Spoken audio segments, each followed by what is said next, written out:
오늘은 10계명 중에 10번째 계명이죠. 여태까지 나는 오늘 처음 듣는데 이런 분들은 홈페이지에 가시면 10계명 오후 예배 출애굽기 쭉 공부하면서 출애굽기 20장에 넘어와서 10계명 공부를 쭉 했거든요. 오늘 마지막 이제 10번째 계명에 대한 얘기입니다. 이 마지막 계명은 내 이웃의 집을 탐내지 말라, 이런 탐심에 대한 계명입니다. 오늘날처럼 풍요로운 시대가 또 있었을까 할 정도로 풍요로운 세상에 살고 있으면서 여전히 우리는 상대적인 결핍을 느끼며 살아갑니다. 못 살겠다고 하는 말을 입에 달고 살아가지요. 상대적인 결핍에는 언제나 그 속에 탐심이라는 것이 숨어있기 때문에 그렇습니다. 그러므로 오늘 우리는 이 계명을 더욱 철저히 지켜야만 하는 계명의 시대를 살고 있습니다. 말씀을 들으면서 오늘 마지막 계명, 10계명의 마지막 계명, 이 계명에 대한 깨달음이 여러분에게 있기를 주님의 이름으로 축원합니다. 먼저 우리는 왜 탐을 내게 될까 이겁니다. 왜 탐을 내게 될까? 충분히 가지고 있으면서 요즘에 굶는 사람들 별로 없고 또 뭐 그렇게 헐벗은 사람은 없는데 그래도 여전히 우리는 만족할 줄 모르기 때문에 탐을 내게 되는 것입니다. 성경은 만족은 조건이 충족됐기 때문에 오는 결과에서 얻는 감정을 만족이라고 얘기한 적이 없습니다. 다시 한번요. 만족은 어떤 조건이 충족되었기 때문에 그 결과로부터 오는 감정이라고 얘기했던 적이 없어요. 예를 들면 이런 거죠. 고린도후서 12장 9절, 나에게 이르기를 내 은혜가 네게 족하도다. 이는 내 능력이 약한 데서 온전하여짐이라 하신지라. 그러므로 도리어 크게 기뻐함으로 나의 여러 약한 것들에 대하여 자랑하리니. 이렇게 바울이 얘기했습니다. 하나님께서 바울의 연약함을 쓰시고 또 바울의 그 많은 고난 가운데서도 바울은 만족하며 살았습니다. 그러니 어떤 조건이 충족됐기 때문에 거기서부터 오는 결과로 말미암는 감정의 표현이 만족이 아니고 그 뒷부분 고린도서 12장 9절 하반절에 이는 그리스도의 능력이 내게 머물게 하려 함이라 이렇게 써있는 것을 보면 만족이라고 하는 것은 바울이 경험했던, 바울이 발견했던 만족이라고 하는 것은 하나님의 능력이 하늘로부터 오는 것, 그래서 하나님의 함께 하심이 늘 있는 것, 그래서 하나님으로부터 만족한 것, 그것을 깨달았습니다. 그러므로 그리스도와 함께 하는 데서 오는 평안과 안정감, 그것이 만족이었다, 그것을 설명했습니다. 하박국 선지자도 그 비밀을 깨달은 선지자였죠. 하박국 선지자는 조건이 전혀 충족되지 않은 상태에서 도저히 감사할 수 없는 환경에서 감사하고 만족했습니다. 여러분이 잘 아시는 하박국 3장 17절 18절, 비록 무화과 나무가 무성하지 못하며 포도나무에 열매가 없으며 감람나무에 소출이 없고 밭에 먹을 것이 없고 우리의 양이 없고 외양간에 소가 없을지라도 나는 여호와로 말미암아 즐거워하며 나의 구원의 하나님으로 말미암아 기뻐하리로다, 이렇게 말했습니다. 바울도 같은 고백을 여러 번 합니다. 빌립보서 4장에 내가 궁핍함으로 말하는 것이 아니니라 어떠한 형편에든지 나는 자족하기를 배웠노니 나는 비천에 처할 줄도 알고 풍부에 처할 줄도 알아 모든 일 곧 배부름과 배고픔과 풍부와 궁핍에도 처할 줄을 아는 일체의 비결을 배웠노라. 내게 능력 주시는 자 안에서 내가 모든 것을 할 수 있느니라, 이렇게 바울이 얘기했습니다. 그 성경 곳곳에서 조건이 충족됐기 때문에 오는 결과로 말미암는 만족이 아니라 하나님으로부터 오는 만족 때문에 즐거워하고 기뻐하고 비록 무엇이 안 되고 무엇이 없고 무엇이 부족하지만 기뻐한다, 만족한다, 자족한다, 이렇게 설명했습니다. 여러분의 고백은 무엇입니까? 탐내는 마음, 오늘 본문에서 내 이웃의 집을 탐내지 말라, 내 이웃의 아내나 남종이나 여종이나 소나 나귀나 내 이웃의 소유를 탐내지 말라 하신 말씀 속에서 여러분은 만족하고 계시는가? 그걸 생각해 봐야 됩니다. 탐내는 마음은 만족할 줄 모르는 마음의 그 다음 정거장에 그렇게 써 있어요. 탐심, 이렇게. 조건이 충족되어서는 만족이 아니라 하나님 한 분으로 만족할 수 있는 여러분과 저의 삶이 되시기를 주님의 이름으로 축원합니다. 그런데 여기서 우리가 궁금해야 될 것이 있어요. 탐심이면 탐심이지 왜 하필이면 주님께서는 그 10계명을 기록하실 때 맨 마지막 계명에 내 이웃의 집이라고 얘기하고 내 이웃의 아내, 또 그의 남종, 이웃의 남종이라는 얘기죠. 그의 여종, 이웃의 여종, 그의 소, 이웃의 소, 그의 나귀, 이웃의 나귀를 말하죠.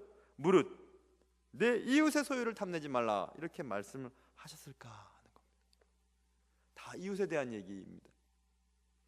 하나님의 이 말씀은 탐욕이라고 하는 것이 어디서부터 오는가에 대한 힌트를 제공해 주는 구절이죠.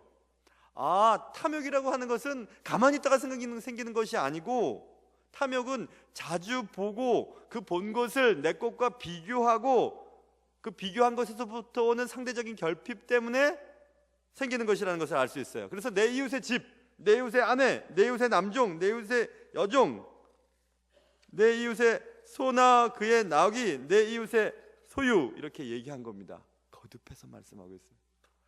탐심이라고 하는 것은 그냥 가만히 있으면 생기는 것이 아니고, 생길 수 있는 것이 아니고, 자꾸 무언가를 보고 그것과 비교하는 겁니다. 나의 아내와 내 이웃의 아내, 저는 전혀 경험이 없지만 이 성경에 그런 얘기가, 비교를 하고 내 아내가 조금 이상한데? 이렇게 생각하면서부터 탐심이 생긴다는 겁니다. 내가 가지고 있는 것 가운데 다른 사람이 가지고, 내 이웃의 사람이 갖고 있는 그것을 보고 내 것보다 더 좋은 것 갖고 있는데 하면서 탐심이 생긴다는 겁니다. 그렇겠죠. 전혀 몰랐어요. 아담이 하와를 보고, 야, 당신은 내 뼈 중에 뼈, 내 살 중에 살이다, 이렇게 고백할 수 있었던 것은 비교할 여자가 없었어요. 비교할 여자가 없으니까 고백할 수 있었습니다. 비교할 여자가 생기자마자 이제 우리는 탐심이 생기게 된 거죠. 그렇죠? 그렇기 때문에 오늘 본문에서 우리가 기억해야 될 것은 내 이웃에 가까운 곳에 있는 그것, 그 사람, 그 물건, 그 소유를 보고 우리가 비교하는 데서부터 탐심이 생긴다는 것을 알 수 있습니다. 비교하면서 내가 짧네, 내가 모자라네, 내가 부족하네, 내가 싼 거 입었네 라는 것을 생각하게 됩니다. 그러면서 마음이 불편해지는 겁니다. 마음이 불편해져요. 마음이 불편해지고, 그리고 이제 적어도 같은 것을 소유하려고 하는 욕망이 내 마음속에서 끌어오르죠. 어떻게 해서든 저것을 같은 걸 가져야 된다. 그런데 정상적인 방법으로는 충족할 수 있는 방법이 묘연해집니다. 나는 그만큼 돈을 갖고 있지 못하고 저 사람처럼 태어날 때부터 잘 태어나지 못하고 키도 아무리 늘려도 안 늘어납니다. 어떻게 하죠? 그러니까 이제 돈 같은 경우라는 건 부정한 방법으로도 그 모자람을 채우려고 노력하죠. 정상적으로는 채울 수가 없어요. 그러니까 부정한 방법으로 채우려고 애를 씁니다. 채울 수 없다면 그 다음에 생각하는 방식이 뭔지 압니까? 채울 수 없어요. 내가 가질 수 없어요. 그러면 그 사람이 가지고 있는 것을 파괴하려고 하는 마음이 내 속에 생기기 시작합니다. 그래서 사람을 미워하게 되는 거죠.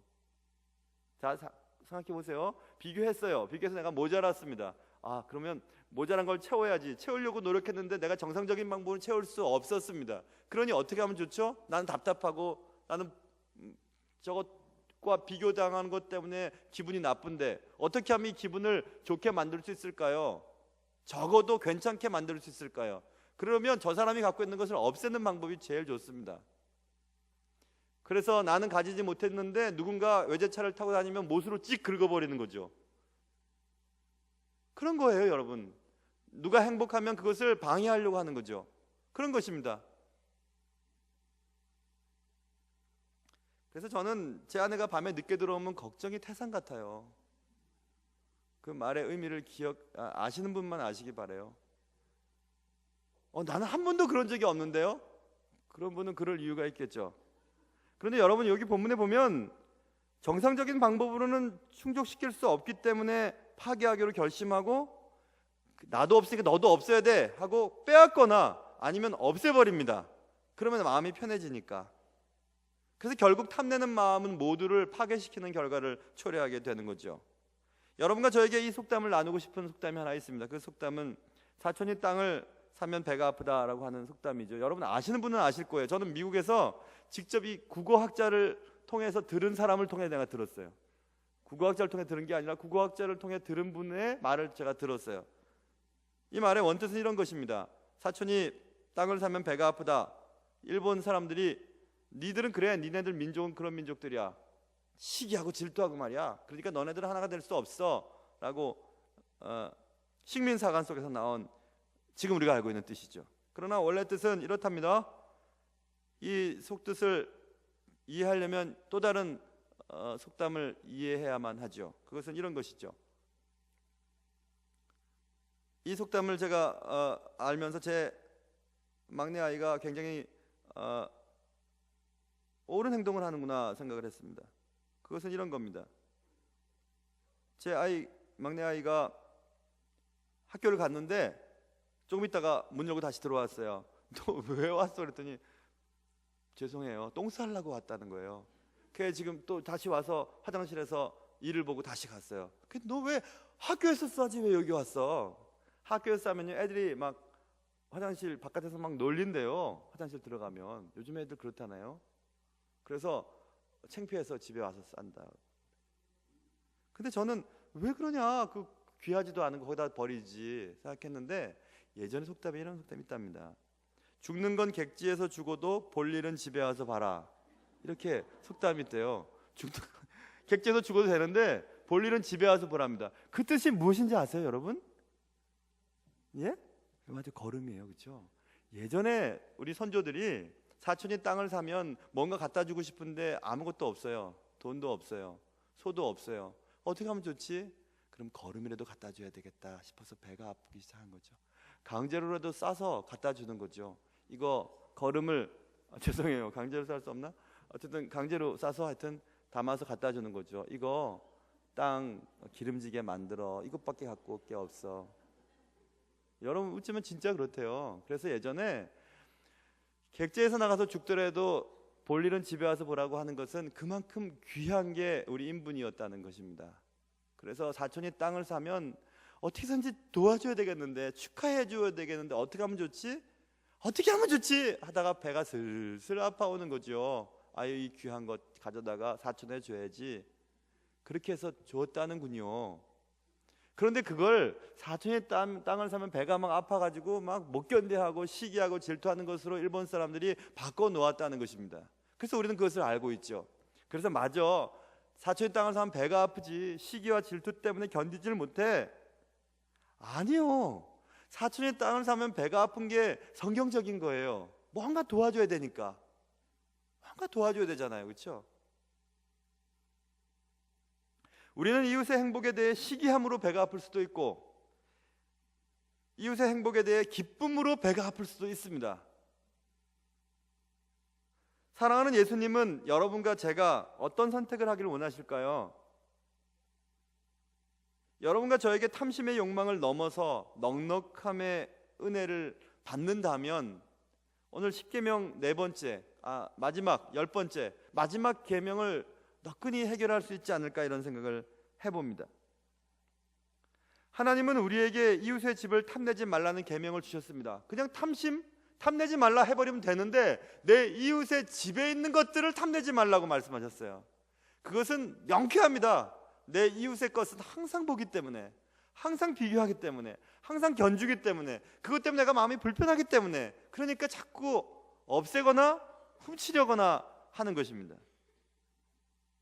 그런데 주님께서는 이웃을 사랑하라고 말씀하셨죠. 이웃을 내 몸과 같이 사랑하라고 말씀하셨죠. 그런데 우리는 꼭 반대로 행합니다.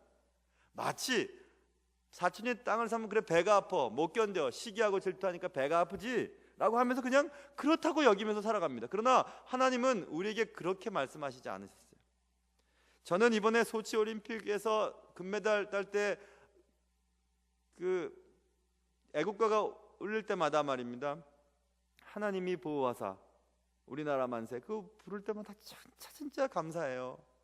온 나라 사람들이 하나님이 보호하사, 특정 종교에 대해서 얘기하지 말라 그래서 이제 하느님으로 바꿨잖아요. 그래도 역시 하나님이 보호하시는 나라죠. 하나님이 보호하시는 하나님의 백성들이 그렇게 탐심을 가지고 내가 가질 수 없으면 네 거라도 파괴해야지만 마음이 풀리는 그런 탐심의 민족이 되면 하나님이 이 나라를 쓰시겠습니까? 하나님이 이 나라를 어떻게 사랑하시는 나라인데. 하나님은 우리에게 이웃의 집의 물건을 탐내지 말라, 이웃에 있는 여인, 여자, 아내까지도 탐내지 말라라고 계명을 주셨습니다. 10계명의 마지막 계명은 십계명의 10가지의 계명을 끝맺는 계명이기 때문에 나름대로의 의미가 있었던 것 같습니다. 가만히 한번 들여다보세요. 내 이웃에 있는 것들을 탐내기 시작하면 어떤 일들이 생기죠? 아까 말씀드린 것처럼 야, 너도 갖지 못하고 내가 가질 수 없으니까 네 건 없어져야 돼, 넌 안 돼 하고 13절부터 있는 6, 7, 8, 9 계명이 연결되지요. 살인은 왜 하는 것입니까? 너 없어져야 돼, 이 살인이죠. 간음은 왜 하죠? 그게 내 것보다 좋기 때문에 간음하는 것입니다. 좋아 보이기 때문에 탐심이지요. 도둑질은 왜 하죠? 정확하지요. 가져야 되니까, 나도 있어야 되니까, 나도 너만큼 가져야 되니까 도둑질을 하는 것입니다.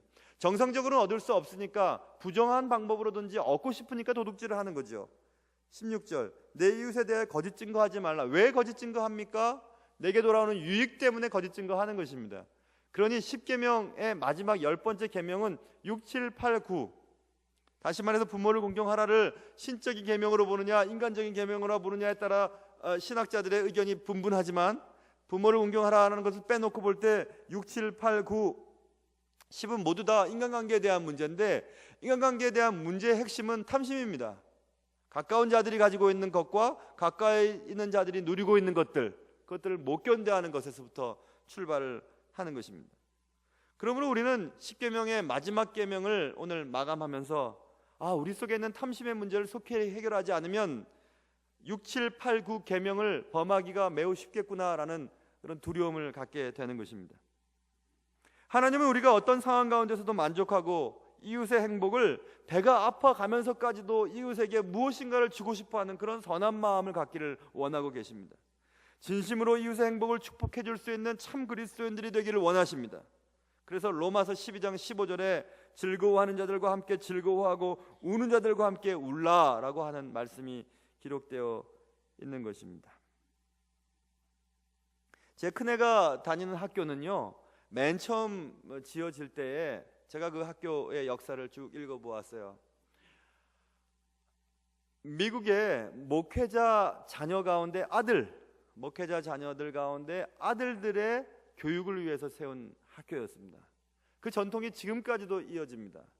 그래서 최근에 큰아이한테 전화를 받았어요. 아빠, 좋은 일 2가지가 생겼어요. 뭐냐?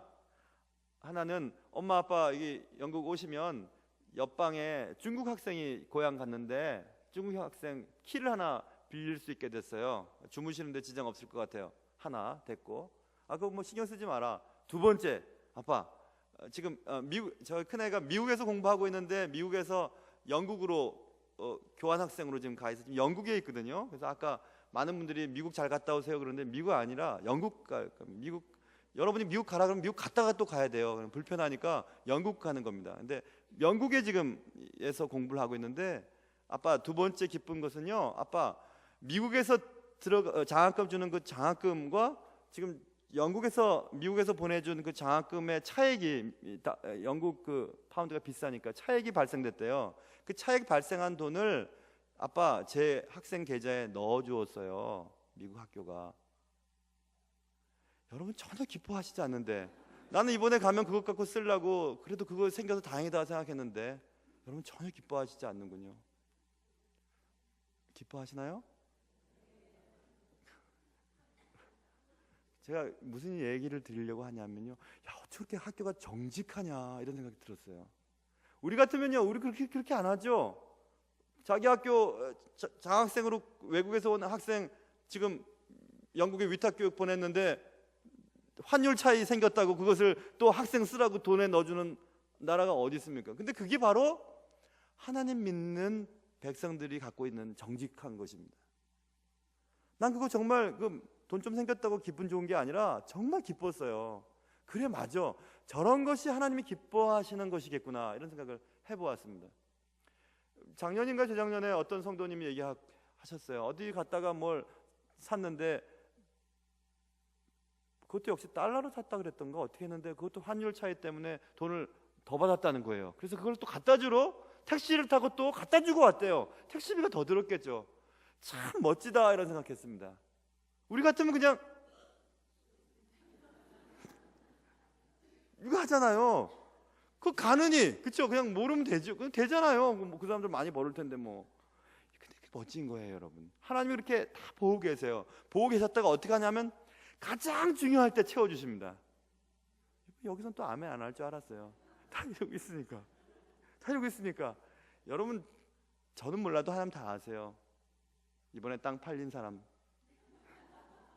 이번에 의외의 돈이 생긴 사람들, 난 아닌데 하면서 쳐다보지 마세요. 여러분 분명히 있어요. 그러면 하나님 앞에 정직하게, 오늘 이렇게 대한성서공회에서 성경책 보는, 이럴 때 한번 막 몇백 권씩 한번 내가 보내봐야지, 이럴 수는 없을까요? 우리 교회 참 좋은 교회인데 그런 사람 없겠습니까? 목사님이 하세요. 근데 전 달러에서, 아니 파운드에서 거기 가서 써야 되니까 얼마 안 돼요. 그런데 아무튼 그런 생각을 해보았습니다. 즐거워하는 자들과 함께 즐거워하고 우는 자들과 함께 울라. 이것은 하나님이 우리에게 주신 명령입니다. 오늘날은 물질과 풍요가 또 다른 신이 되어버린 세대가 되었죠. 그런 세상 속에 우리는 지금 살고 있습니다. 모쪼록 여러분과 저를 향한 하나님의 뜻이 이루어지길 바랍니다. 하나님의 뜻은 언제나 만족하며 언제나 감사하고 이웃의 행복을 정말 기뻐해 줄 수 있는, 배가 아파서라도 내게 소중한 것들을 나눠줄 수 있는 그런 마음으로 살기를 원하고 계시는 것입니다. 모쪼록 우리 교회 성도들 모두가 하나님이 기뻐하시는 삶을 살 때 우리는 하나님의 축복의 통로가 되어 이웃을 행복하게 만드는 일에 사용되게 될 것입니다. 그런 자들을 주님은 찾고 계시고 그런 자들에게 축복을 주시기 위해 지금 축복을 쌓아두고 계십니다. 모쪼록 우리 교회 성도들 가운데 그런 주님의 축복의 통로로 쓰임받는 귀한 역사가 있으시기를 주님의 이름으로 축원합니다.